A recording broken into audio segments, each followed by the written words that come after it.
ओम श्री शक्ति नमः ओम श्री शक्ति नमः ओम श्री शक्ति नमः ओम श्री शक्ति नमः ओम श्री शक्ति नमः ओम श्री शक्ति नमः ओम श्री शक्ति नमः।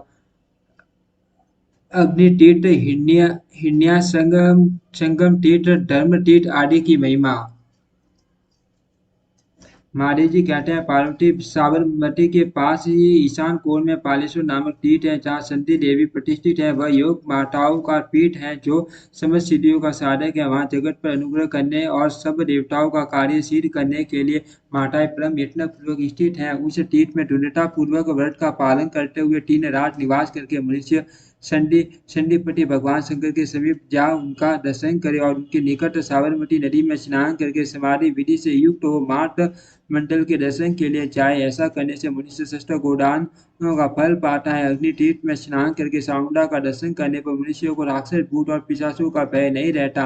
पार्वती साबरमती में जहाँ गोसुरा नदी मिली है वहाँ सस्तो तीर्थ है। वहाँ टील के सूर्य से श्राद्ध करना चाहिए। उस तीर्थ में पिंड दान करके ब्राह्मणों को भोजन कराने से अक्षर व्रत की प्राप्ति होती है।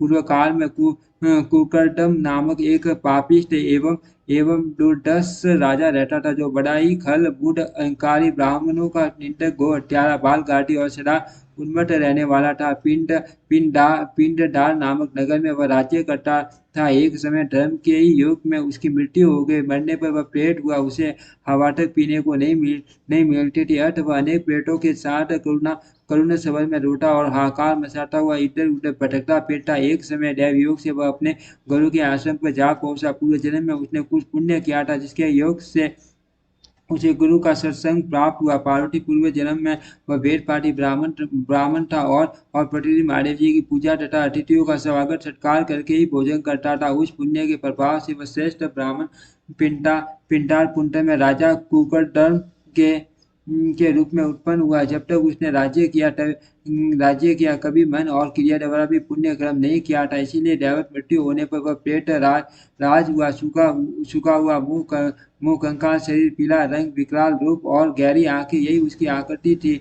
वह माँ पापी प्रेत अन्य अन्य दुष्ट प्रेतों के साथ रहता था। उसके रोए ऊपर को उठे हुए थे। जटाओं से युक्त होने के कारण वह भयंकर जान पड़ता था। उसे इस रूप में देखकर आश्रमवासी ब्राह्मण ककोर व्याकुल हो उठे कौर बोले राजन यह अग्निपालेश्वर तीर्थ है। मैं इस परम अद्भुत मनोरम एवं रमणीय स्थान में प्रतिदिन निवास करता हूँ। आप तो मेरे यजमान हो फिर इस प्रकार पेटराज कैसे हो गए।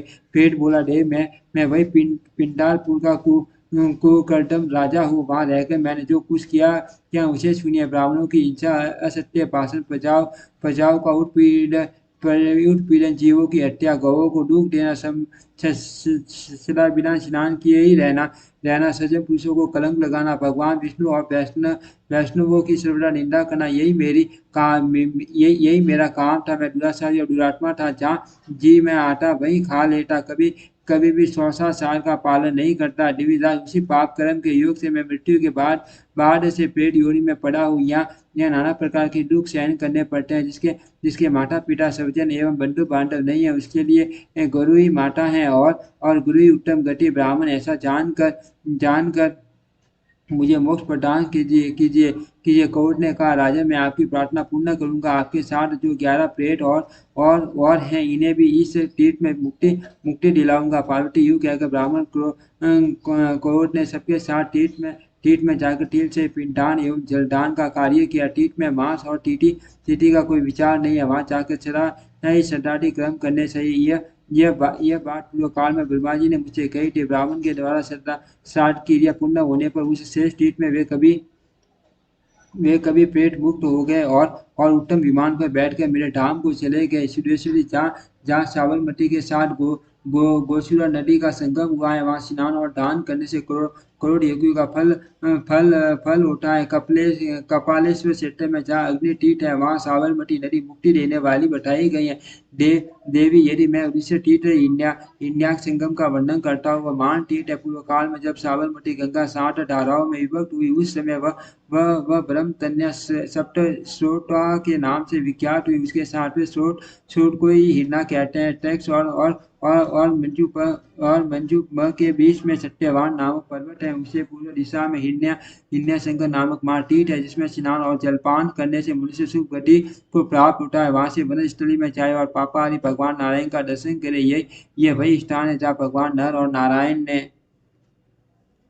ने उत्तम तपस्या की थी। 1000 कपिला गौओं के दान से जो फल मिलता है, दशाश्व में मेघतीत में चंद्र ग्रहण और सूर्य ग्रहण के समय स्नान जो पुण्य होता है, तथा तुला पुरुष के दान से जिस फल की प्राप्ति होती है, उसी पुण्य फल को मनुष्य हिन्या संगम में स्नान करके प्राप्त कर लेता है। ब्राह्मण क्षत्रिय वैश्य अथवा सूर्य जो भी हिन्या संगम में स्नान करते हैं, वे श्री धाम को जाते हैं। देवी हब में हिन्या संगम के बाद आने वाले धर्म तीर्थों का वर्णन करता हूँ, जहाँ साबरमती गंगा के साथ धर्मावती नदी का संगम हुआ है। वहाँ स्नान करके मनुष्य धन्य हो जाता है और ईश्वरी स्वर्गलोक को प्राप्त होता है। जो वहाँ धर्म द्वारा स्थापित तीर्थ का दर्शन करता है, वह पुण्य का भागी होता है। जो लोग वहाँ श्राद्ध करते हैं, वे पितृ तंत्र से मुक्त हो जाते हैं। वहाँ से मधुरा तीर्थ की यात्रा करें, जहाँ सब पापों का नाश हो जाता है। मधुरा तीर्थ स्नान करके मधुर संगीत से हरि का दर्शन करना चाहिए।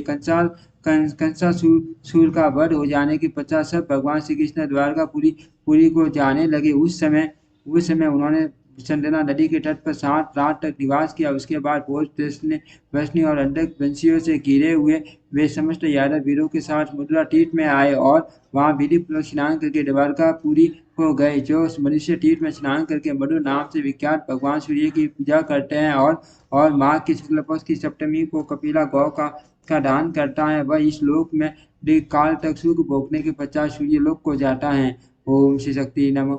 ओम श्री शक्ति नमः। ओम श्री शक्ति नमः।